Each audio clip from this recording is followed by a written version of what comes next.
اللہ رب العزت نے انسان کو پیدا فرمایا، اس میں خیر اور شر کے دونوں مادے رکھ دیے۔ ارشاد فرمایا وَنَفْسٍ وَمَا سَوَّاهَا فَأَلْهَمَهَا فُجُورَهَا وَتَقْوَاهَا، اس انسان کے اندر اللہ نے خیر کا مادہ بھی رکھ دیا، شر کا مادہ بھی رکھ دیا۔ حکم یہ دیا کہ تم اپنے اوپر خیر کو غالب کر کے زندگی گزارو۔ جو سراسر خیر ہیں ان کو فرشتے کہتے ہیں، جو سراسر خیر ہیں اور جن میں شر کا شائبہ تک نہیں، جو سراسر شر ہے خیر کا شائبہ بھی نہیں، اس کو شیطان کہتے ہیں۔ جو خیر اور شر دونوں کا مجموعہ اس کو حضرت انسان کہتے ہیں۔ نیک انسان وہ ہے جو اپنے اوپر خیر کو غالب کرے۔ اللہ تعالیٰ نے دونوں راستے واضح فرما دیے، وَهَدَيْنَاهُ النَّجْدَيْنِ، ہم نے دونوں راستوں کی رہنمائی کر دی۔ إِنَّا هَدَيْنَاهُ السَّبِيلَ إِمَّا شَاكِرًا وَإِمَّا كَفُورًا، ہم نے اس کو راستہ دکھلا دیا، اب اس کی مرضی یہ ماننے والا بنے یا انکار کرنے والا بنے۔ تو یہ ہر انسان کی اپنی چوائس ہوتی ہے۔ اس کی مثال یوں سمجھیے کہ ایک پھولوں کی ٹوکری پڑی ہے یا گٹھڑی پڑی ہے اور ایک نجاست کی بوری پڑی ہے۔ اب ایک طاقتور انسان کہے کہ میاں ان دونوں میں سے انتخاب کرنا تو تمہارے اختیار میں ہے، جب انتخاب کر لو گے تو اٹھا کے تمہارے سر پہ میں رکھ دوں گا۔ تو ہمارے سامنے نیکی بھی کھلی ہے اور برائی بھی کھلی ہے۔ ارادہ ہم کرتے ہیں، توفیق اللہ تعالیٰ دے دیتے ہیں۔ ہمیں عذاب اس لیے ہوگا قیامت کے دن ہم نے برائی کا ارادہ کیوں کیا، اجر اس لیے ملے گا کہ ہم نے نیکی کا ارادہ کیا۔ اس لیے تو کہتے ہیں نیت المؤمن خیر من عملہ، مومن کی نیت اس کے عمل سے بھی زیادہ اچھی ہوتی ہے۔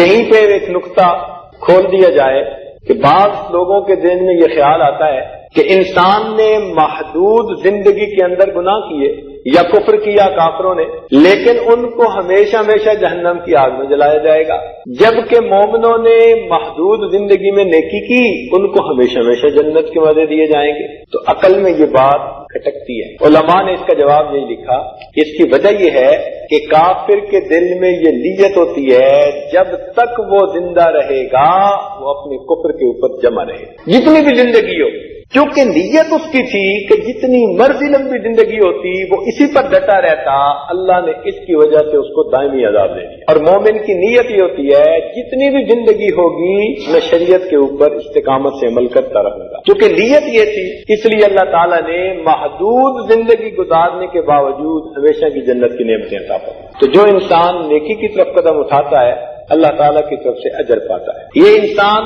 ہے تو خواب کی مٹھی، مگر پروردگار عالم نے اس میں اپنی محبت کا ایک ایسا حصہ رکھ دیا کہ جب وہ شامل ہو جاتا ہے تو یہ اوپر کو اٹھتا ہے، چڑھتا ہے، حتیٰ کہ یہ فرشتوں کو بھی پیچھے چھوڑ جاتا ہے۔ فرشتے بھی حیران ہوتے ہیں اس انسان کی عظمت پر۔ ہمارے سلسلہ عالی نقشبندیہ کے بزرگ تھے خواجہ ابوالحسن خرقانی رحمۃ اللہ علیہ، وہ فرماتے تھے کہ 3 مواقع ایسے ہیں کہ فرشتے بھی انسان سے، مومن سے، اللہ کے ولی سے وہ ہیبت کھاتے ہیں۔ 3 موقع ایسے ہیں۔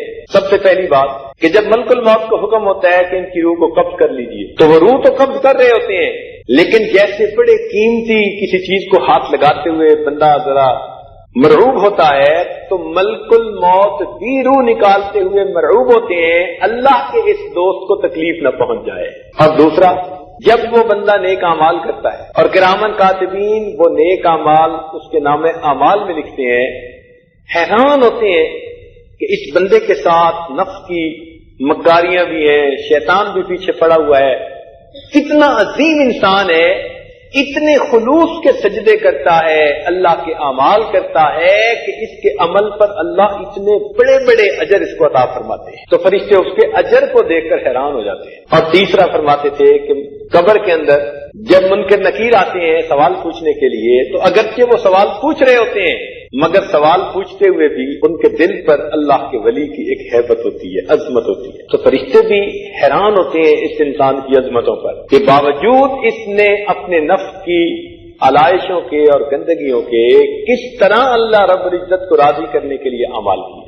اس لیے اس بات میں آتا ہے کہ جب انسان نیک اعمال کرتے کرتے اللہ تعالیٰ کا مقرب ہو جاتا ہے، اللہ تعالیٰ فرماتے ہیں یتقرب الی عبدی بالنوافل، بندہ نیک کاموں کے ذریعے سے میرا مقرب ہو جاتا ہے، حتی احبہ، حتیٰ کہ میں اس سے محبت کرنے لگ جاتا ہوں۔ پھر جب میں محبت کرتا ہوں دعا جبرائیل، اللہ تعالیٰ جبرائیل علیہ السلام کو بلاتے ہیں، فرماتے ہیں جبرائیل میں فلاں بندے سے محبت کرتا ہوں، تو جبریل علیہ السلام فرشتوں کے اندر جا کر اس بات کا اعلان کر دیتے ہیں۔ جیسے ہی اعلان ہوتا ہے سب فرشتے اس بندے سے محبت کرنی شروع کر دیتے ہیں۔ پھر جبریل علیہ السلام آسمان یہ دنیا پہ آتے ہیں، زمین پہ آتے ہیں، اور یہاں آ کر پھر وہی اعلان کرتے ہیں۔ اب یہ اعلان جب ہوتا ہے، حدیث پاک کے الفاظ ہیں ثم یودع لہ القبول فی الارض، پھر اللہ تعالیٰ زمین میں اس کے لیے قبولیت رکھ دیتے ہیں۔ لوگ اس سے واقف نہیں ہوتے، لیکن اس کے چہرے کی طرف دیکھتے ہیں تو گرویدہ ہو جاتے ہیں، محبت کرنے لگ جاتے ہیں۔ سبحان اللہ، اس کے چہرے سے اس کی مسیحائی کا پتہ چل جاتا ہے۔ اللہ تعالیٰ ایسی محبوبیت دیتے ہیں، وہ جنگل میں جا کر رہے تو منگل کا سما بن جائے، وہ غیروں میں جا کر رہے تو اپنوں کے اپنے بن جائیں۔ اللہ تعالیٰ ان کو ایسی قبولیت دے دیتے ہیں۔